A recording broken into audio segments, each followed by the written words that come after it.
Good evening, everybody. My name is Mike Farah, and welcome to this episode of An Evening at the Friars. In just a few minutes, the doors are going to open, and the crowd's going to come in this venerable institution of entertainment, which has been in Beverly Hills for over 50 years.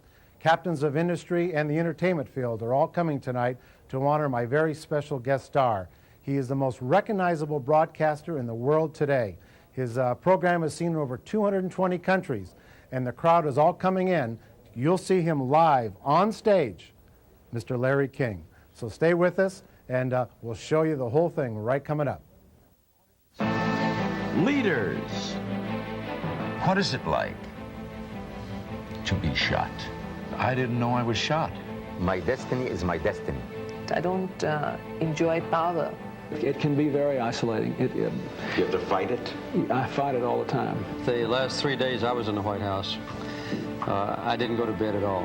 So there's no if only about you? There's no if only at all. I don't read about my period of life except my own books. I look forward to coming on your show and answering any questions they can throw. Curveball, straight balls, fastball. I like his suspenders. Bracers, they're called, too. Yeah, I like them a lot. I think he has a lot of style. I have met Mike. Yes, he has interviewed me before. Yes, what do you think of Mike? What do I think of him? I think he's brilliant to put these shows together and to think of doing this. This is a great idea. And I've always enjoyed doing the interviews with him because he does his homework, he knows all about the people, he asks great questions, and we've had fun together. I've done 2 very informative interviews with him. The Friars Club has always had the greatest members of any club and the most fun people, and over the years have the greatest roasts of people and the greatest sense of humor. And I have done some modeling events here that were quite good. They've had great events for men and women, and everyone here is so nice that works at the Friars Club, and the members are fantastic. The reason I think the Friars Club is such a success, it's very exciting to come here because the food is, everything I love is here. The food is great. It never misses. And then you're not only eating good food, but you're surrounded by all these people you've been watching all your life in the movies and on television, the greatest talents in the world. And you're right there with them, talking to them, so it's really exciting. And then, of course, they have the great health club. They have the steam room and the jacuzzi, and everything is in there. Ice cold showers, everything is there for your fun. Then I like to play cards too, and they have a terrific card room here. And it's a great club. Also, when they do have an affair at the Friars Club, it's very well organized. Johnny Francis and Erwin Schaefer, everything falls into place. There's never any mix-up or anything like that. So it's fun. When I know I'm coming here all day long, I'm happy if I know I'm coming here that night, you know. They play poker. I guess they play gin rummy too. I don't play gin rummy, but I do love the poker game. And they're all nice guys, and even if you lose, you've been entertained because there's a lot of fun. Well, I have something in common with Larry King. We're both degenerate horse players, and he's always been one, and so have I ever since I was a kid. I did his radio show, and I did the TV show both. And he's an excellent interviewer because I think he really is curious himself about people. He's a curious man, so that makes him a good interviewer. Also, about his suspenders. When he first started, it would take a lot of guts. It wouldn't take guts for him to wear the suspenders now because he's such a famous man. He can get away with anything. But to think that he did that when he wasn't that well known and everything, he had the guts to go out there and be unique and wear these suspenders. And it's becoming the thing now. He's brought it back. Now, have you had a chance to be interviewed by Mike in his other show, Mike Farah? Well, I'll tell you what happens. Anytime there's a fair or an opening of a movie or something, when you go there, he has interviewed me many times. It's never been planned. It's always, quick, right away. They put the mic in front, and he's terrific, being that it's just the spur-of-the-moment thing. He's a very good interviewer. I've never had a planned interview with him, but I've at least a dozen times I've been interviewed. Always enjoyed it. It was always fun. While it may not seem so now, because Larry is, my God, the only international talk show host on the planet. There's only one. The Larry King dynasty was a very strange, risky phenomenon when it started. People don't remember that because it's been going on for such a long time. I mean, think about it. Here comes this raucous, bent-over Damon Runyon locomotive, okay, unlike anything we've ever seen before, breaking into a world at that time, if you remember, of Dick Cavett and Mike Wallace and Joyce Brothers. Whoever saw a guy like this? Now, but that was who he was. And rather than go to the Get Network diction lessons, which he could have done, could have gone that route and cleaned himself up, he chose, in a most gamble thing, to give us the raw package, which is what it is. Now, he could have lost that fight. A lot of guys have. Luckily, he had on his team Ted Turner, who decided to go along with him and had the faith to have Larry do what he does, with those beady eyes and the glasses. He could be a strange person, you understand. But it hit. And I equate a lot of the emergence of Larry King to the raw, uncompromising Muhammad Ali, believe it or not. It's the same kind of thing, who he gave the world the raw, bare package the way it was, and he risked that they would hang him in the city square, but they didn't. Turned out to be a hero, turned out to be an icon. So as he did, so does Larry. We now accept not only Larry, but the whole idea of that casual with the suspenders and the leaning over and the ripped shirt. We now accept that as the standard talk show manner, which I find very admirable for the guy, because he beat very, very hard odds. He's one of a kind and the first. And no matter how many more there are, you gotta, to me, he is truly this, because I don't like him personally, I want you to know. But as far as professionally, he is the Edward R. Murrow of the internet age. The Friars Club. Oh, because now listen, this is going to surprise you. I was one of those people who could never get in. I never been. I was one of those, and I see Dick Van Patten and Buddy Hackett and playing cards. I used to look in the window and see Jack Carter walking around, and everybody's being funnier than the next guy. I never could do that. I always admired people in the Friars Club. And of course, the Lambs Club, too, was something like that. They had all the executives, true, in New York, but the Friars Club had the performers.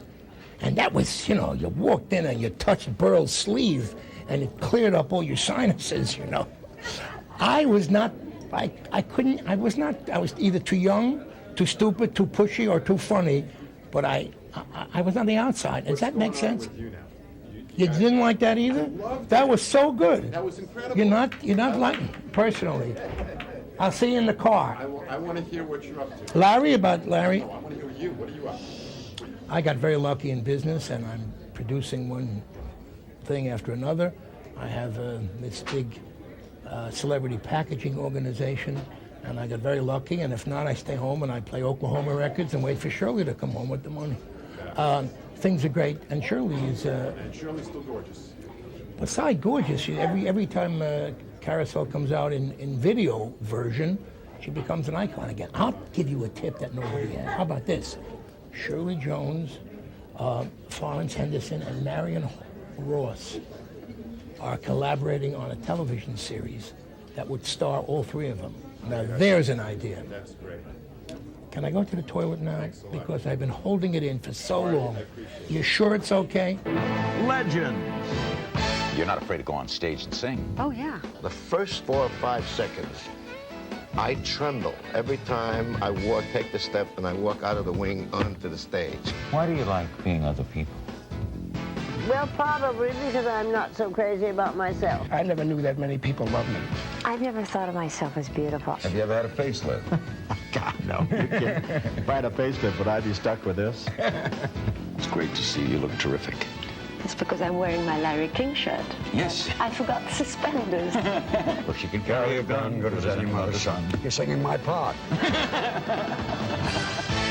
When we walked through the door of the Friars Club here tonight, I said to my manager, Gloria, do you feel it? Do you feel them? George Burns, Frank Sinatra, Jack Benny, all over the walls. And of course, Milton Berle that I saw the other day. His name is synonymous with the Friars Club. Hi, Mr. Blackwell.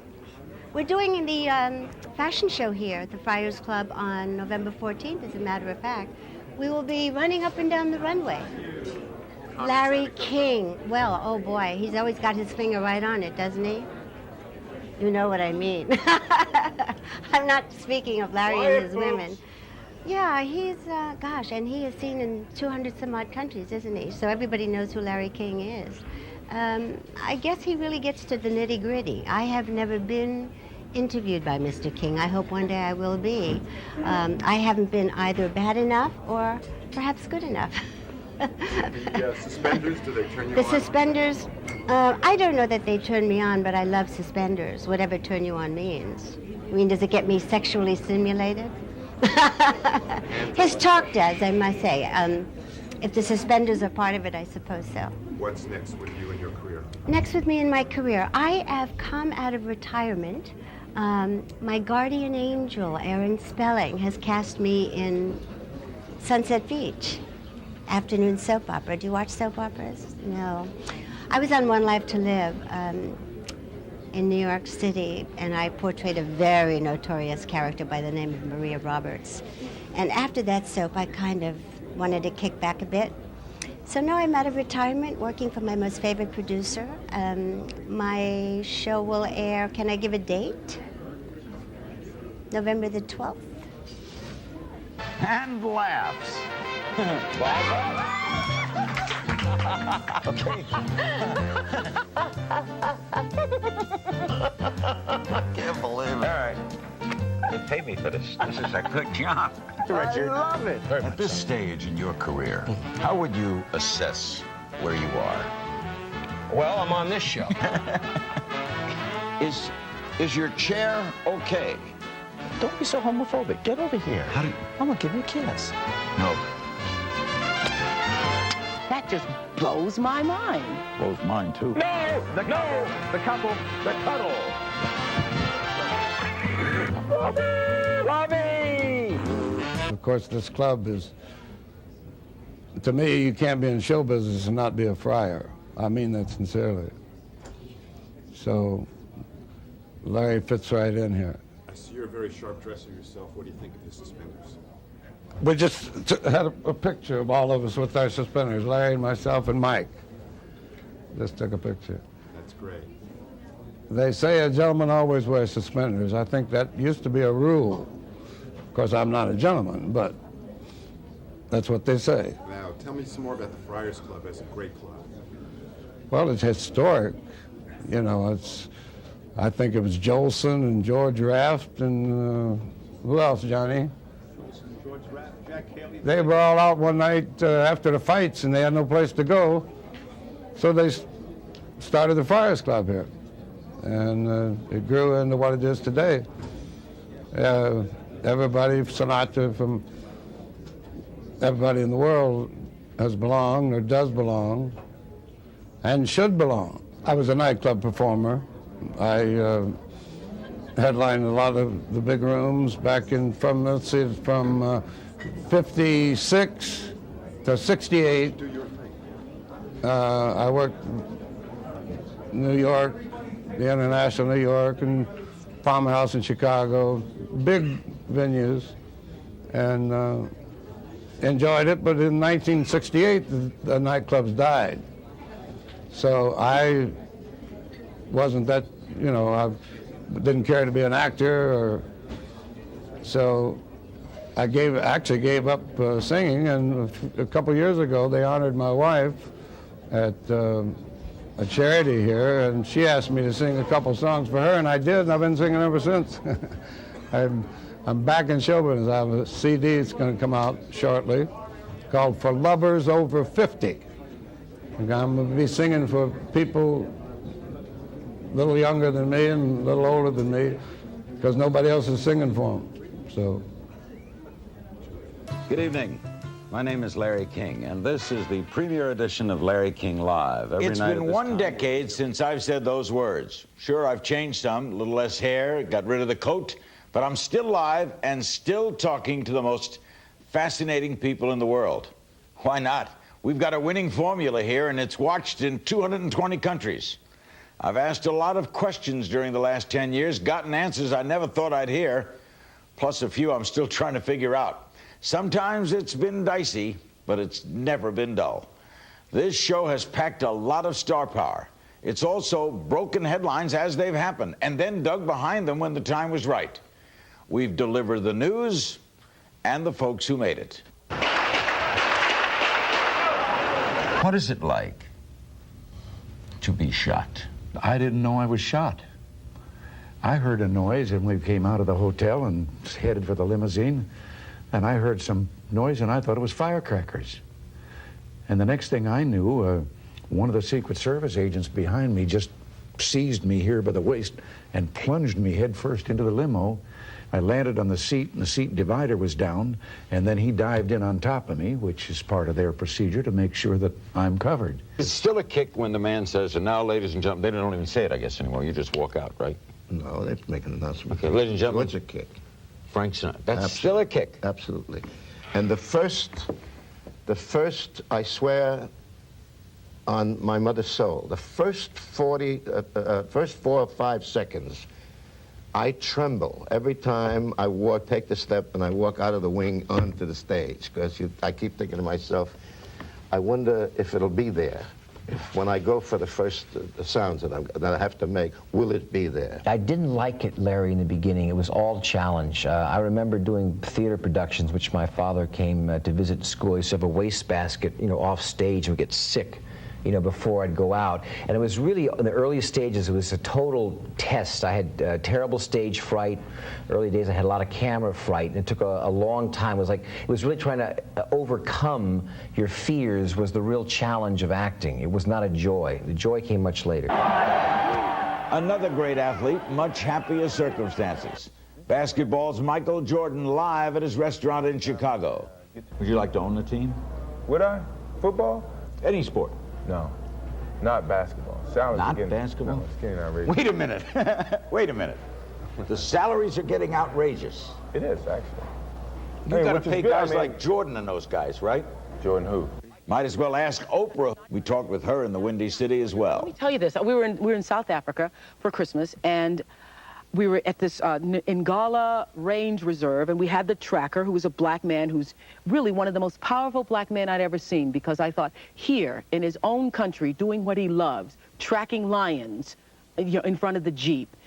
I was asking him about Michael Jordan, and he didn't know who Michael Jordan was, and was asking me to explain who Michael Jordan was. Of course, he didn't know who I was either, so I wasn't going to bring that up. But he asked me if I knew Larry King. Larry King. I said, yeah, I kind of know him, but you don't know who Michael Jordan is. So I think the fact that you are in a little village in Botswana and the tracker who doesn't know who Michael Jordan is knows who you are, that just blows my mind. Bob from Kansas, hello. Hey, Larry. Jay, how you Bob. doing? Hi. Hey, Jay, one thing I've learned about Larry, he likes it when his guests announce their political intentions on his show. So if you want to tell him tonight you'll be my running mate, go right ahead.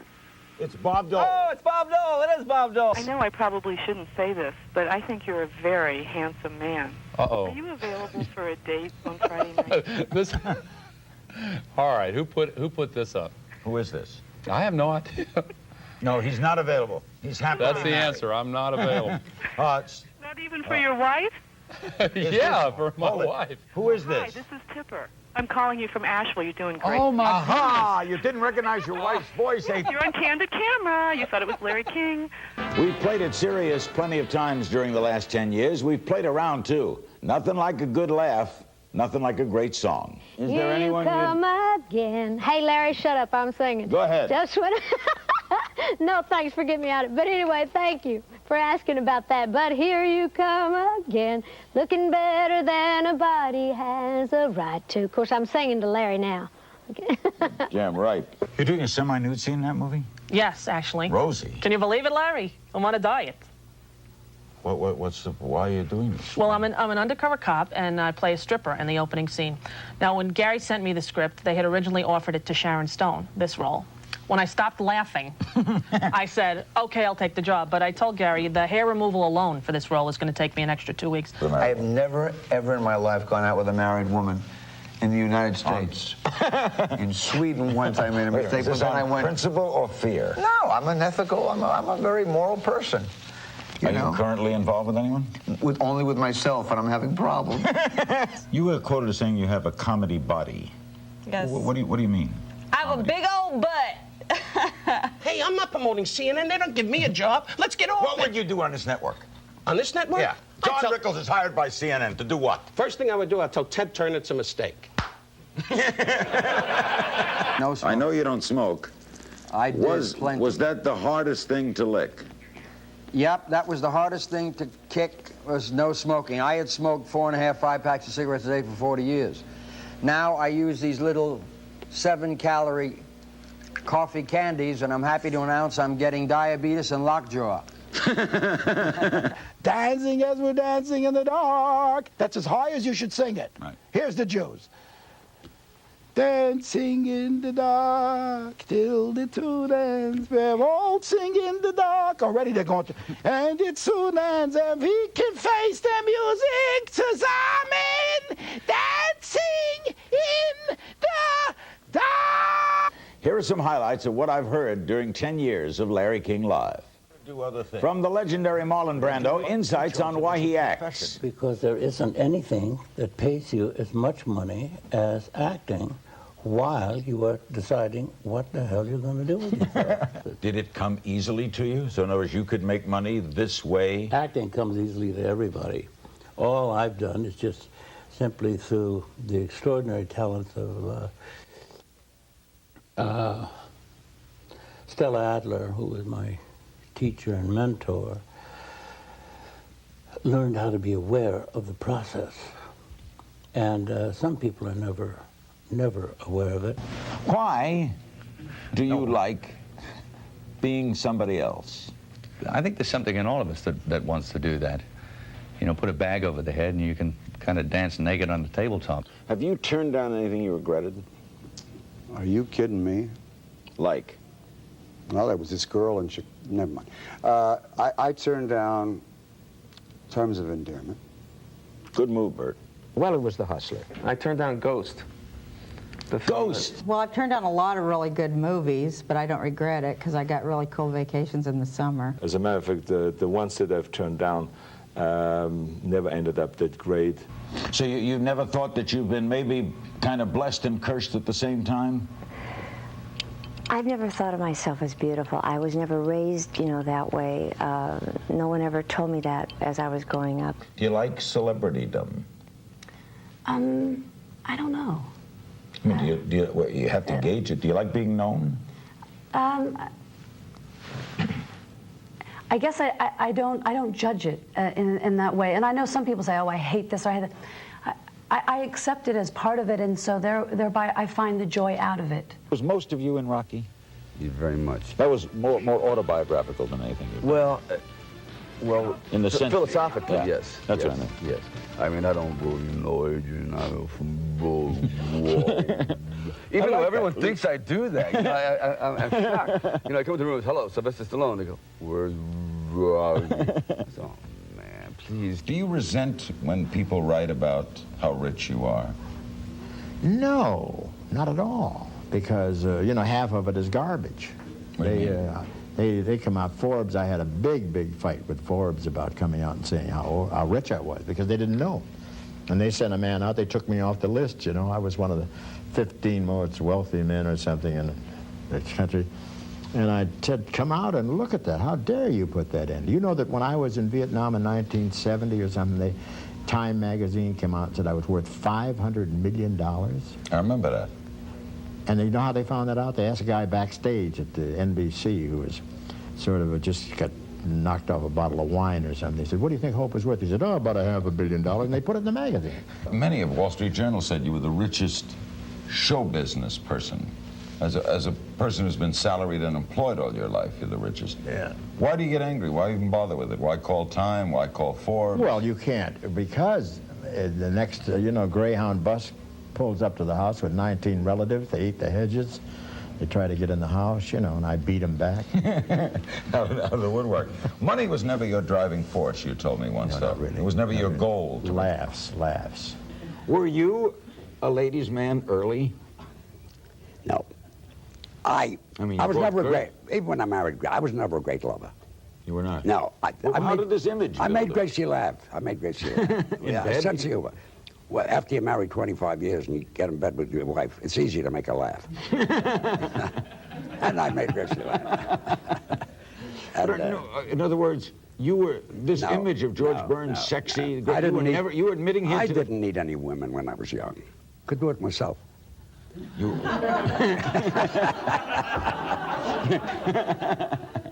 Some celebs want to kiss and tell or tell and kiss, whether you like it or not. Can you do the Tootsie voice now? Well, yes. Larry, can I come here? Get closer. Well, come here now. What are you so shy for? Don't be so homophobic. Get over here. I'm going to give you a kiss. No. Come here now. Give you a kiss right on your head. You're the sweetest man I ever saw. Where'd you get that tie? When the chapel bells ring out. Gonna make him an offer he can't refuse. Darling, goodbye. Goodbye. Hold the goodbyes, we're not done yet. Next on this anniversary special, a fond farewell to some of the folks who made our first 10 years so special. Sammy Davis Jr., Mr. Entertainment, singer, dancer, actor, a little guy with a giant's heart. You know, I've only had really 2 idols in my life in terms of people that I wanted to emulate truly. The friends in this business, I've had many, many, many, but I always wanted to be funny like Jerry Lewis was and is. And I always wanted to sing with the delicacy and the sensitivity of Frank Sinatra. Betty Davis, a great lady of the silver screen. Why the desire to keep working? It's my life. It's the thing I love the most. Oh, yes, I love it. Why? Why do you like being other people? Well, probably because I'm not so crazy about myself. Well, that is a truism. About actors? About actors. In many cases, they want to play other people, but I never took it that far. I always stayed sort of me between films. Did you ever do the affectations that all the imitators did of you? Not that I know of. Because I know someone said that Cary Grant never said Judy, Judy, Judy, ever. No, he never did. And you were there to do it. And I never said Pita, Pita, Pita. And Audrey Hepburn, she lit up the silver screen, had a smile that hit you, bam, in the center of your soul. Loveliness within and without. How strange it is that there isn't a science of peace. There's a science of war, nothing comparable to the science of armaments and strategy. There are colleges of war. And I don't see why, this thought couldn't come true. Why can't we study and really have a science for peace? Words to be remembered by. We've been lucky to capture a piece of history these past 10 years, and we'll keep bringing you the brightest stars, biggest stories, and best moments of live TV on Larry King Live, because the best is yet to come.